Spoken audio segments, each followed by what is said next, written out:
मेरे ससुर रोज़ मेरे पति से शिकायत करते, कभी कहते कि बहू सारा दिन फ़ोन पर लगी रहती है, तो कभी कहते कि वो मेरे खाने-पीने का बिल्कुल भी ध्यान नहीं रखती। और तो और कभी कहते कि आज बहू ने चाय नहीं दी, कभी कहते कि बहू ने आज मेरे खाने में नमक तेज़ कर दिया। मेरे ससुर जी मेरे पति से कहते कि बहू बहुत लापरवाह है, जबकि ये सब बिल्कुल झूठ था। मैं बिल्कुल भी ऐसी नहीं थी। मैं तो अपने ससुर की हर छोटी-बड़ी ज़रूरत का ध्यान रखती, मैं तो अपने ससुर का बहुत ख़्याल रखती थी। लेकिन पता नहीं क्यों मेरे ससुर हर समय मेरी शिकायत मेरे पति से करते रहते थे। मेरे ससुर की बात सुनकर मेरे पति को मुझ पर बहुत गुस्सा आता था। वो मुझसे बहुत नाराज़ होते, मुझे मारने लगते थे। कभी-कभी तो मेरे पति ससुर की बातों में आकर मुझसे बात तक करना बंद कर देते थे। जब मेरे पति मुझे मारने लगते तो मेरे ससुर मुझे बचाने बीच में आ जाते और मेरे पति से कहते कि तुम इस पर हाथ क्यों उठा रहे हो? तुम्हें पता नहीं ये क्या, ये मेरी बेटी जैसी है। ये सब देखकर मुझे बहुत हैरानी होती। पता नहीं क्यों वो मेरी शिकायत मेरे पति से करते थे और फिर उसके बाद खुद ही मुझे बचा भी लिया करते थे। मैं उनका दोगला व्यवहार समझ ही नहीं पा रही थी।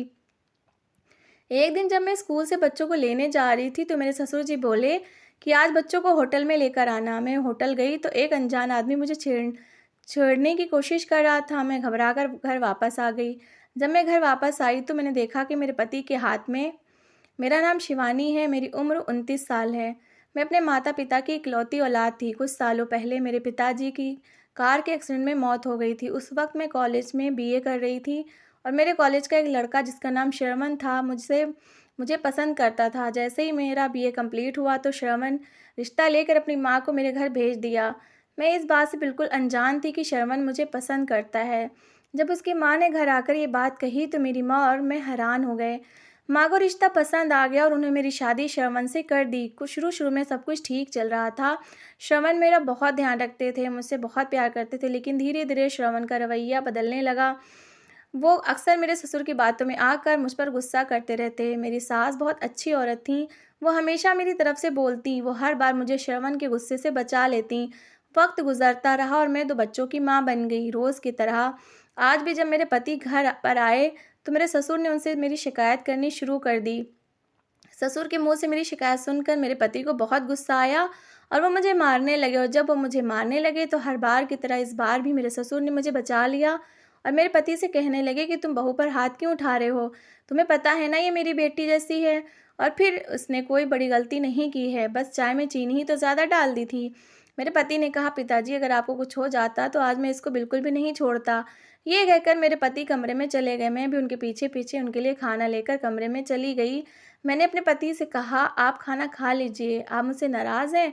खाने से भला कैसी नाराज़गी? आप खाना खा लीजिए, मैं आपसे माफ़ी माँगती हूँ। फिर मेरे पति ने कहा, ठीक है, इस बार मैं तुम्हें माफ़ कर रहा हूँ, लेकिन आगे से मैं तुम्हारी कोई शिकायत नहीं सुनूँ, वरना मुझसे बुरा कोई नहीं होगा। मैंने और मेरे पति ने साथ में खाना खाया। जब मेरे पति का गुस्सा ठंडा हो गया, तो मैंने अपने पति से कहा, आपको तो पता है मैं हर काम बहुत ज़्यादा ध्यान से करती हूँ। मैंने जानबूझकर कुछ भी नहीं किया। मैं नहीं जानती कि पिताजी की चाय में चीनी किसने डाल दी। मेरे पति ने कहा, ठीक है, आगे से तुम ख़्याल रखना। मेरी सास अपनी माँ से मिलने गई हुई थी, इसलिए अब घर की सारी ज़िम्मेदारी मुझ पर ही थी।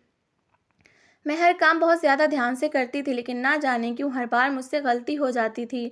मुझे समझ नहीं आता मेरे साथ ये सब क्यों हो रहा था। अगली सुबह जब मैं उठी, मैंने घर का सारा काम किया और मैं स्कूल से बच्चों को लेने ही जा रही थी कि पिताजी ने मुझे रोका और मुझसे कहा कि मेरे कुछ दोस्त आ रहे हैं, उनके लिए खाना बना दो।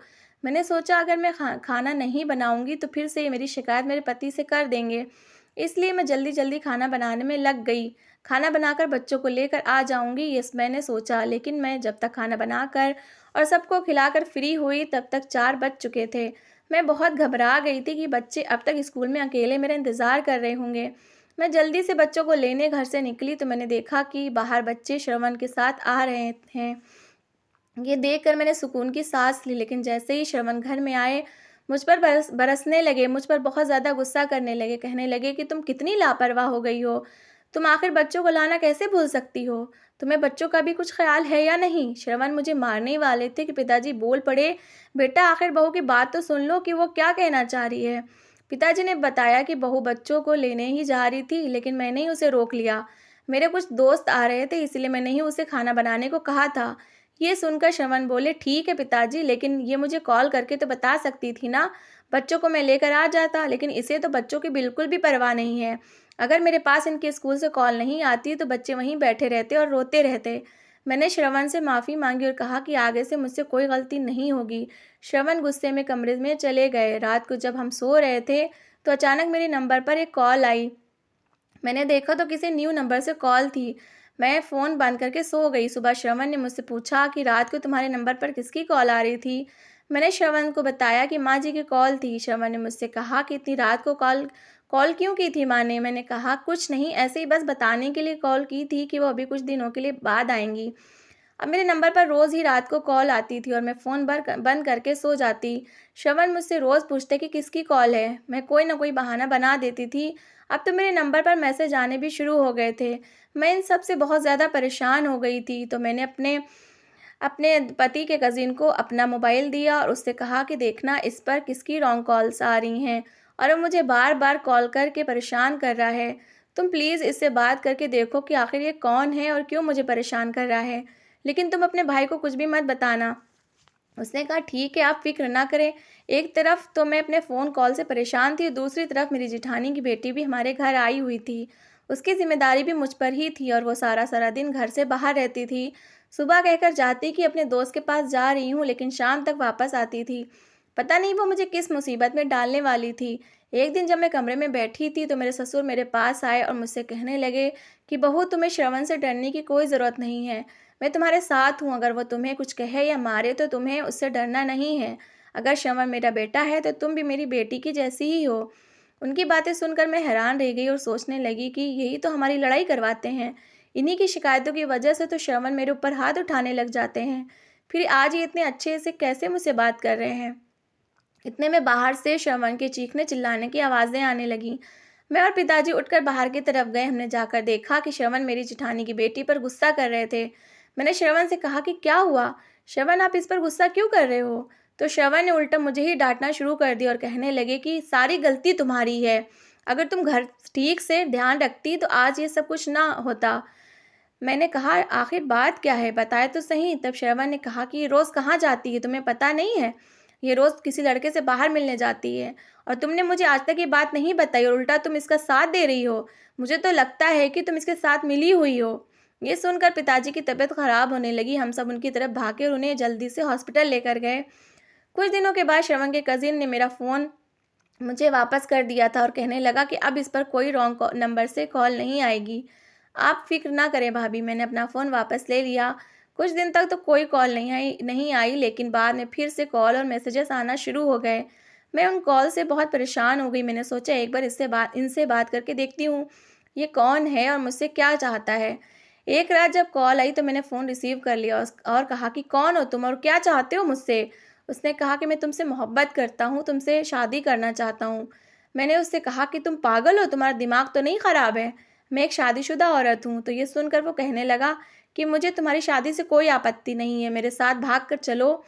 मैंने उसे बहुत बातें सुनाई और फ़ोन काट दिया। मैं ये बात अपने पति को भी नहीं बता सकती थी क्योंकि वो मुझ पर ही शक करते।